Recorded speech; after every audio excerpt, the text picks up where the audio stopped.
very warm welcome, as always, to Sportsbet TV. This is Paul Alster with you, and I am looking forward to Saturday, the 25th of September, where there is some really wonderful racing coming our way, and I'm going to be offering you selections mainly at Newmarket, but also one race at Ripon as well. Now, if you're new to the service, just discovering us or have been recommended, please remember to press the subscribe button just below this screen, and then you won't miss a thing. Hopefully, like those of you that followed me last week when we had a terrific time of things with Bielsa winning, recommended at 11-1. He won the Air Gold Cup, coming on his own. As I told you, he'd come up that stands rail, and it all fell into place this time. And that was a win in the Air Gold Cup. And then in Jazati, who I think I mispronounced rather badly in our bulletin. I apologize for that because I just can't read my own writing sometimes. But hopefully, knowing what a bright bunch you all are, you'll have figured it out in the fact that I gave you the race time, half of the horse's name right, as well as the jockey and the trainer. And he won, made all down at Newbury at 7-1. So in other words, a 95-1 double. Yes, 95-1 double last weekend, and that followed the previous weekend where we gave you No Speak Alexander, a 25-1 winner of the Group 1 in Ireland. So we're really flying at the moment. It's going to be a very profitable month, whatever happens in this bulletin. But I'm very hopeful that we'll be able to add more to our profit collection. If you're more interested maybe in considering somewhat shorter prices, then I've been tipping over at freebets.com on YouTube. Remember to check that out. There are a few interesting recommendations there as well for this weekend. But let's crack on. 4 races this weekend, 5 selections. So pin your ears back. Here we go. The first one is at Newmarket. In the 225 race, the Group 1 Juddmonte Cheveley Park Stakes for 2-year-old fillies over 6 furlongs, 13 runners. Always a really good race. 4 of the last 5 winners have been won by horses trained in Ireland, 3 of them by Aidan O'Brien. This year there are 3 Irish raiders, as well as one coming over from France. Now, the 7-4 favourite is an Irish trained runner, and that is the unbeaten Ger Lyons trained Sacred Bridge, who's 4 from 4, and she looks very smart, really. Her latest win at the Curragh in a Group 3, she stormed home by 4 lengths there, and she looked exciting. But the price is a bit thin, and as most of you know, I tend to avoid tipping short ones, particularly on this service. And I think there are 1 or 2 form lines that suggest that she won't have a whole lot in hand of 1 or 2 others. And so 7-4, well, she might run very well and maybe win. It's not one that I'll be getting involved in. Andrew Balding runs Sandrine, and he, of course, won this race last year with the excellent Alcohol Free. And Sandrine is a very useful performer, a Group 3 and a Group 2 winner this season, and second to Zane Claudette, who will reoppose in the Group 2 Lowther Stakes. And there won't be a lot between those two. Zane Claudette also very smart for Ismail Mohammed, who's a much underrated trainer, I feel. Now, I mentioned that Aidan O'Brien has had 3 winners in this race, and this time he runs one called Tenebrism. Now, this is a very unusual runner for the year because it's only had 1 run, and that was right at the very start of the season in March in deep ground at Naas, where it won on debut. Now, it hasn't run since then, which is a concern. So obviously it's had some sort of an issue. Maybe it just was more backward than they felt. And also the form of the race hasn't worked out. So I find it hard to make a too strong a case out for Tenebrism, but you've got to respect O'Brien because of his excellent record in the race. But there is a very interesting, another Irish filly in the race called Velocidad. And she is my selection. She is trained by Joseph O'Brien and is the mount of Tom Marquand, and she's a filly by Glen Eagles.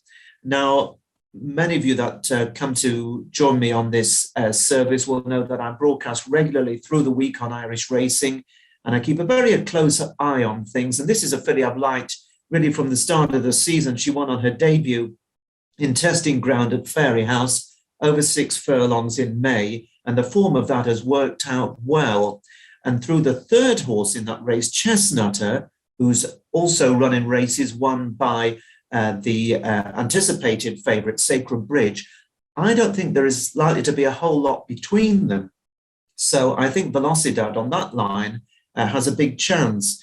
Now, she then has gone on to run and win at the Curragh in June. She won the Group 2 Airlie Stud Stakes, which is a very good race indeed. And I think that she is a filly of some class. She'd won those first two, and clearly Connections felt she was up to Group 1 standard because they took her across to France for the Prix Morny, which was eventually won by Richard Fahey's very talented Perfect Power. And to be honest, she never ran any sort of a race, Velocidad, and she seemed very flat. It might have been, as sometimes happens, particularly with juveniles, travelling them overseas, that maybe things just didn't go well with the journey, or she just didn't settle in at the local stables there. But she was parked out wide in the race and she never got into it. The jockey wasn't too hard on her. And I think the fact that they're coming back again fairly soon to another Group 1 means that basically they've drawn a line through whatever happened in France. And if you judge her on her previous form, then she has to have a good each-way chance. Now, especially as she is 33-1 at the time of this recording, 33-1 each way. And good old Sky Bet, well, they're offering 5 places for 33-1. The rest of them generally 33-1 for 3 or 4 places. But I think Velocidad can outrun her odds.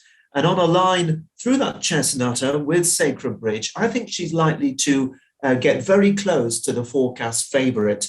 And therefore, I think the 33-1 could be very good value for a yard that's also come right back into form this week after a slightly quiet spell through the first 2/3 of September. Joseph O'Brien's horses are now running really very well indeed. So that's my first selection. On to the second one, also at Newmarket and also in a Group 1 at 3 o'clock on Saturday. The Jedmonte Middle Park Stakes is the 6 furlong race for the colts, the 2-year-old colts, and there are 10 runners. Perfect Power is likely to be the favourite, the Prix Morny winner, trained by Richard Fahey. He also won, of course, the Group 2 Norfolk Stakes, and he looks a solid favourite, no doubt about it, a solid favourite. The form of the Prix Morny, well, how good is it? I'm sure it's a good race, but the second horse, Trident, was very well fancied for a race at Newmarket on Thursday, and he was a bit disappointing. He was second in a Group 3 there, well beaten in the end. So maybe that slightly takes an edge off the form. Now, Asymmetric was third in the Prix Morny, and he reopposes. He represents Alan King. There's a horse who's done very well this season. Armour was fourth in that race, represents Richard Hannon, had no more to give really, lost 150 yards. But he is a horse who has plenty of speed, and his second in the Flying Childers is good form. That was behind Katora, who's also going to take its chance, but that was over 5 furlongs. Now, a horse I've liked much of the season is Go Bears Go, trained by David Loughnan, a very up-and-coming trainer in Britain this season. And Go Bears Go was only beaten ahead by Perfect Power in the Norfolk Stakes at Royal Ascot and went on to win a Group 2 at the Curragh over 6 furlongs. He then ran a very solid third at the Curragh to Ebro River in a Group 1 last time. And that was a race in which Dr. Zemph, trained by Joe Lyons, was second, and Fozzie Stack's Castle Star was fourth. And I think the form of that race is very, very solid indeed. And actually, having watched the race over and over again, I've come to the conclusion that my choice in this race for Saturday will be Castle Star. It is trained by Fozzie Stack and is the mount of Jamie Spencer, one of those Marmite jockeys that people either love or hate. I think he's great when he's on the right kind of a horse. And I think this is the right kind of horse for Jamie Spencer, who is 1 from 4 when riding for Fozzie Stack in Britain, so a 25% strike rate. Now, Castle Star won a Group 3 at the Curragh in May over 6 furlongs, then was second to Go Bears Go in a Group 2 at the Curragh, and then was 2 lengths behind Ebro River when fourth in that Group 1 last time out. Now, all of those times it's been ridden by a good Irish jockey, Chris Hayes. Got no problems with Chris Hayes at all, but I just don't think that he ideally suits this horse, because this horse normally isn't the quickest out of the stalls. It normally towards the rear of the field, and then it starts to make its ground, and it needs to be brought with a slow, steady run and ridden with plenty of steel to come there as late as possible. Now, on the last two occasions, in my view, Chris Hayes didn't do the horse justice because he made his move too early and moving out wide on one occasion and scorching to join the leaders before just not being able to carry it through in the closing stages. And then last time out, I don't think he really excelled. Now, to me, Fozzie Stack has been looking for the perfect hold-up jockey for a hold-up horse. And for me, there's none better than Jamie Spencer. Now, okay, sometimes he gets into trouble, he runs into a brick wall and he can't get through, but I'd be hopeful on the stiff uphill finish if he's able to play his cards as late as possible, and he's got the nerves to do it as Jamie Spencer. I think Castle Star is going to go really well. Now, if you recall last season, Jamie rode a horse for Fozzie Stack at Newmarket in a Group 3 called Lady Wannabe, and it was a similar type of horse that had to be held up and brought very, very late. And that is exactly what Jamie did. And Lady Wannabe won at 28-1 at Newmarket. Well, Castle Star won't be 28-1. It's forecast 9-1 each way, best price with Bet365. And for me, that's a good value bet because I think this horse can turn around the form with the likes of Go Bears Go and Dr. Zenf. And that is my choice at Newmarket in the 3 o'clock. Castle Star for Fozzie Stack and Jamie Spencer. Now, just one selection away from Newmarket on Saturday. That's at Ripon, one of my favourite courses, the Garden Race course in North Yorkshire. It's a 3:30, a 5 furlong handicap, 12 runners, good ground. A few horses coming here in good form. Coley's Coco for Nigel Tinkler won very nicely over 5 furlongs at Catterick last time out, but it's gone up £6. It is, however, a previous course and distance winner. It won at the track in June. Then you've got Roydmore for Richard Fahey. That one on soft ground at Ayr recently has gone up £3, but it does handle a sounder surface, and I'm pretty sure it's going to prove a popular choice. Now, a trainer of sprinters who's coming right back to form is Paul Midgley, and he comes here with 3 darts to fire at this race. He's got Nebras again, who's only just beaten at Bath last time. He's got James Watt, who's coming down the weights and is now just £1 higher than when it won at York, arguably in a better race in July. And he's got a horse called Van Gerwen, who won at Pontefract in July, but it may be in the grip of the handicapper now, Van Gerwen.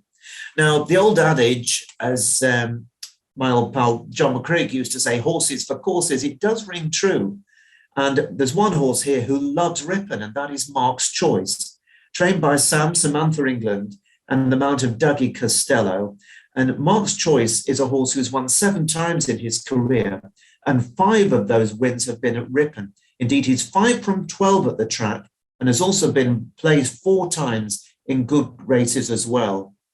Now, he won on the 6th of August off 75, and then he was second here over 6 furlongs 2 weeks later. He ran in the Bronze Cup last week at Ayr, which probably won't be his ideal track, but he was staying on late on the wrong side of the track, and he stayed on to be never dangerous, but that will have just kept him ticking over nicely for this race, I believe. Now, he's won here off a mark as high as 80 in the past, so this mark of 79 should be within his compass, and I think he can strike again. Now, because it's Ripon, it's not one of the main meetings of the day. At the time of this recording on Friday lunchtime, the only firm up early are William Hill's, and they've gone in a fairly cautious, I believe, 9-2. But I think there'll be 5-1 available. But 9-2 is the offer at the moment by William Hill's. Do remember to shop around, check out those odds comparison site, and look out for any bookmaker that's going to give you the SP if it proves to be bigger than the price you take. But I think Mark's Choice each way at Ripon in the 3:30 should at the very least win you your money back, and I think he'll take some stopping. He's also well drawn. And that brings me on to the big race. The Cambridgeshire handicap at Newmarket, the 3-4 horse, will be the Cesarewitch over 2¼ miles coming up in a few weeks' time. Now, good to firm ground, 35 runners, a cavalry charge. if ever there was one. Now, it is one of the toughest handicaps of the year, but as you all know, I don't shy away from a bit of a challenge. The draw is always a factor, quite where the best horses are going to be, or where the best ground is going to be, or where the pace is going to be. I'm not quite sure. This is a race where in the last decade, there's been as many favourites really as long shots. Indeed, in the last 10 years, we've had 240 to 1 winners and 150 to 1 winner. But at the same time, we've had a hugely well-backed horse in Lord North, winning at 9-2 favourite, and also Educate, who went off 8-1 favourite and won. And of course, the bookmakers are frightened of John Gosden because he won it with Lord North, that huge gamble 2 years ago. The year before, he won it with Wissahickon. And those old enough to remember, like me, will remember how his hulling took the Cambridgeshire apart way back when, before going on to win Group 1 races. I think it won the Eclipse the following season. So the bookies are frightened of John Gosden, who this time around has Uncle Bryn, who's favourite with many firms and won an Ascot handicap in good style last time out. He's gone up £4, but he's a horse who's been campaigned in group company as well this season. And John Gosden also, and Lady Gosden, of course, these days, also has Magical Morning, who was second in a York Heritage handicap and has gone up £2. Now, also in that York race was a horse of Michael Stout's called Astro King, who I think's probably even more interesting over this extra furlong, because he was coming home very well indeed. Now, one horse who has been all the rage in the anti-post here is Chichester for Scottish trainer Keith Dalgleish. Now, he absolutely bolted up at Ayr last week. He won by, I think, 6.5 lengths or something. And because the weights for this race were framed earlier, he is very well in, I think as much as £9 well into what he will be in the future. So 66 to 1 was available a week ago. He's now down to around 10 to 1. But this is a much, much harder race. It's a different sort of track. It's set straight, first of all. It's not round. It's very undulating, which, of course, Ayr isn't really. And so although Chichester is entitled to run very well, I wouldn't be rushing after him. Now, because it is such a hard race, I hope you're going to allow me 2 bullets to fire at this race, because it is very, very tough. Now, the Irish have had a poor record in this race. Only one winner in the last 45 years, I think. That was She's Our Mare back in 1999 for Tony Martin. But the Irish have an interesting runner here, and that is called Fastneck Crown, trained by Michael O'Callaghan, who's doing well this season, and the mount of Lee Roach. Now, this horse won over 6 furlongs, just 6 furlongs in June at the Curragh.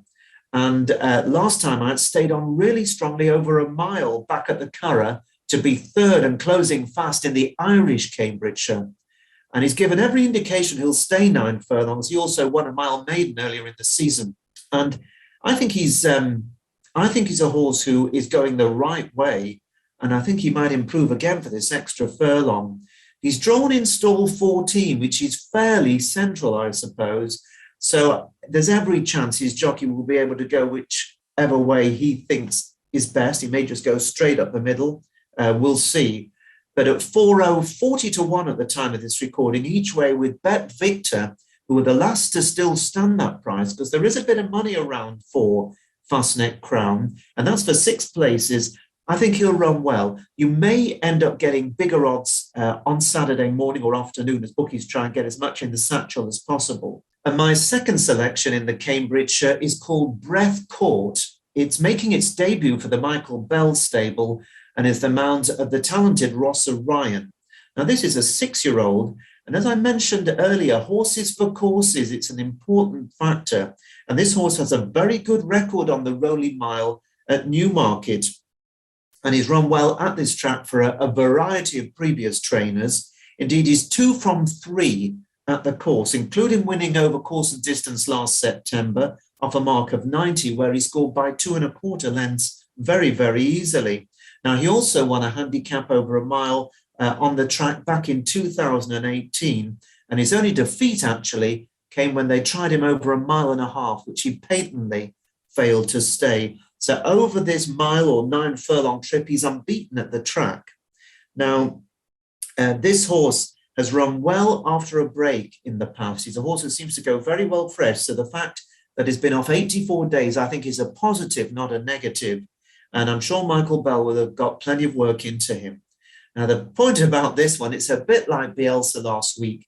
He's drawn on the rail. He's drawn number 1 of the 35 runners. So he's going to have to stick to the rail and just make the best of his way home. Let's hope that there isn't any draw bias against him, because if it's a fairly even spread across the track, then I think Brett Court is going to run a big race. Now, he's 40 to 1 each way at the time of the recording, 4:040 with the likes of Betfred, Betway and Bet Victor. He has been 50s in places. That may reappear on Saturday itself, but for 6 places, and there should be others in a race of 35 runners offering 7 or even 8 places.